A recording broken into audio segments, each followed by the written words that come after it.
Saya sering hadir acara peringatan hari ulang tahun Partai Golkar, sering.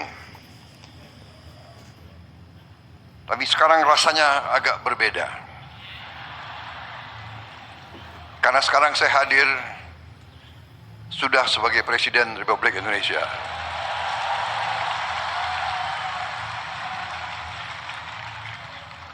Terima kasih Partai Golkar yang mendukung, membela dan berjuang bersama saya dan Mas Gibran dalam pemilu yang baru lewat tahun 2024. Saudara-saudara sekalian, saya senang hari ini hadir, makanya saya pakai dasi warna kuning. Saya juga punya jaket warna kuning tapi sudah kekecilan.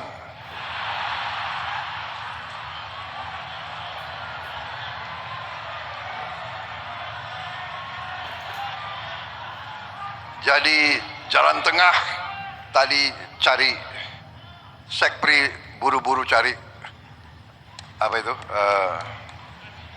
dasi warna kuning.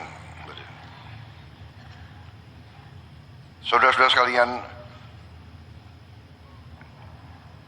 hadir hari ini, sore hari ini, saya melihat semangat yang baik, terutama dari Ketua Umum, Saudara, Ketua Umum yang baru.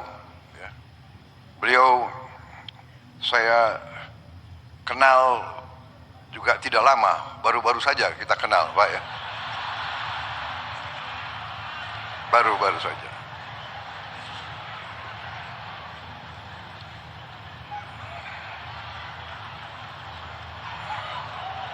Karena waktu 2019 sepertinya saudara berada di tim yang lain.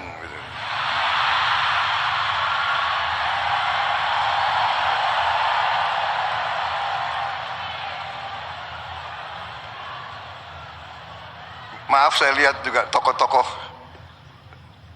dari PDIP hadir di sini mendampingi Ketua DPR RI, saudara-saudara saya dari Indonesia bagian timur. Saudara-saudara sekalian,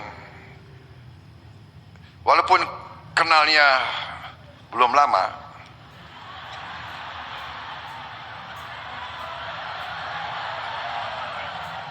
tapi saya harus akui, saya terkesan sama saudara Bahlil, terkesan, benar. Beliau, saya lihat gerak-geriknya,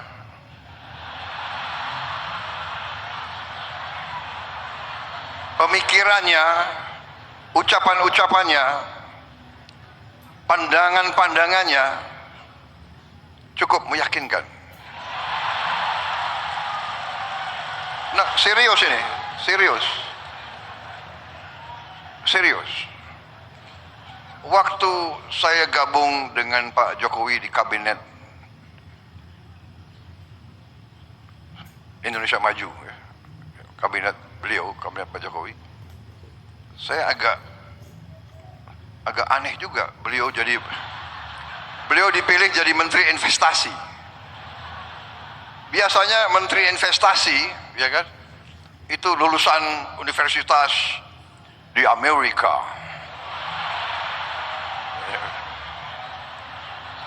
Iya kan? Harvard University atau Stanford atau Berkeley. Kalau nggak Amerika, minimal Inggris lah. Ya. Oxford University, Cambridge, atau Sorbonne. Saya sendiri pernah di Harvard, tapi ke toko buku Kalian kan shock juga ya. Kapan Prabowo ke Harvard? Saudara-saudara sekalian, nggak benar, ini serius.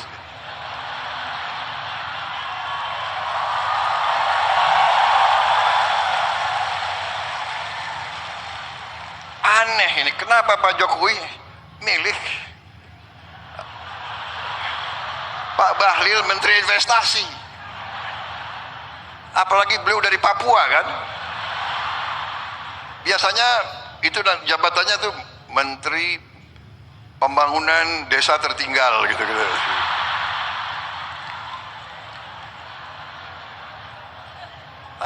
Beliau pilih Menteri Investasi. Waktu saya ketemu, saya tanya, Pak Bahlil, Anda pelan-pelan saya nanya, nggak enak, tersinggung. Pak Bahlil, Anda lulus dari universitas mana? Pak, universitas saya nggak ada di Google, katanya.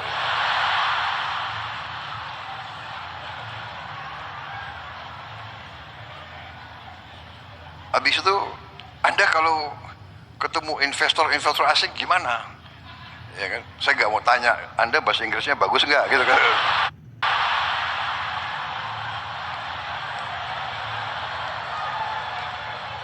Dia bilang ke saya, Pak, nggak ada masalah Pak itu. Itu pengusaha pejabat dari Korea juga nggak bisa bahasa Inggris. Dia bilang gitu. Dari Jepang juga nggak bisa bahasa Inggris. Jadi saya punya 4 penterjemah, dia bilang. 1 bahasa Inggris, bahasa Jepang, bahasa Korea, bahasa Jerman.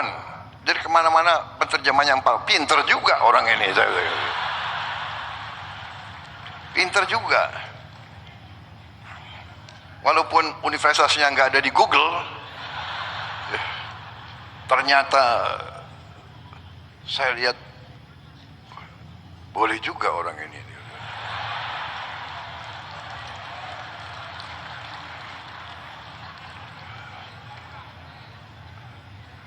Jadi ternyata beliau besar di Fak-Fak ya. Fak-Fak itu di pantai ya. Jadi waktu kecil orang tuanya selalu kasih makan ikan. Jadi cerdas.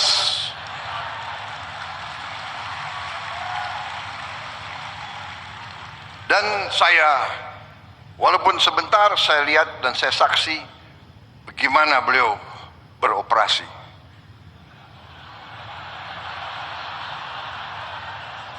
Bagaimana beliau, jadi selain beliau menteri yang sukses, terus terang aja, saya nilai sukses sebagai menteri. Dan selain sukses, beliau juga ternyata operasinya luar biasa. Operasinya. Loh, seorang pemimpin politik ya harus demikian, ya kan? Mengerti masalah politik, mengerti ekonomi, mengerti kenegaraan, mengerti operasi. Kalau nggak bisa jadi pemimpin politik. Dan ternyata penilaian saya benar. Beliau terpilih sebagai Ketua Umum Partai Golongan Karya. Dan saya melihat bahwa di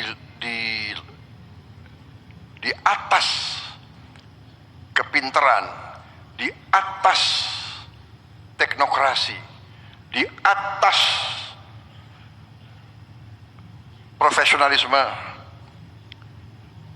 yang paling penting adalah patriotisme, saudara-saudara. Menurut saya, orang yang pinter tapi tidak cinta tanah air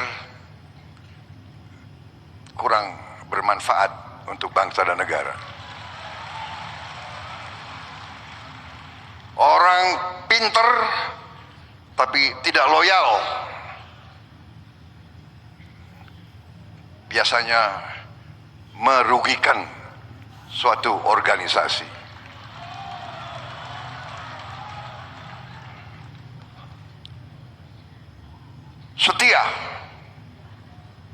Setia gampang diucapkan, sulit untuk dilaksanakan.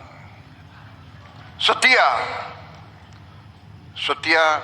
terutama adalah kepada bangsa, negara, dan rakyat. Dan itu yang saya lihat dari Saudara Bahlil. Ini bukan saya muji-muji ya. Saya presiden loh.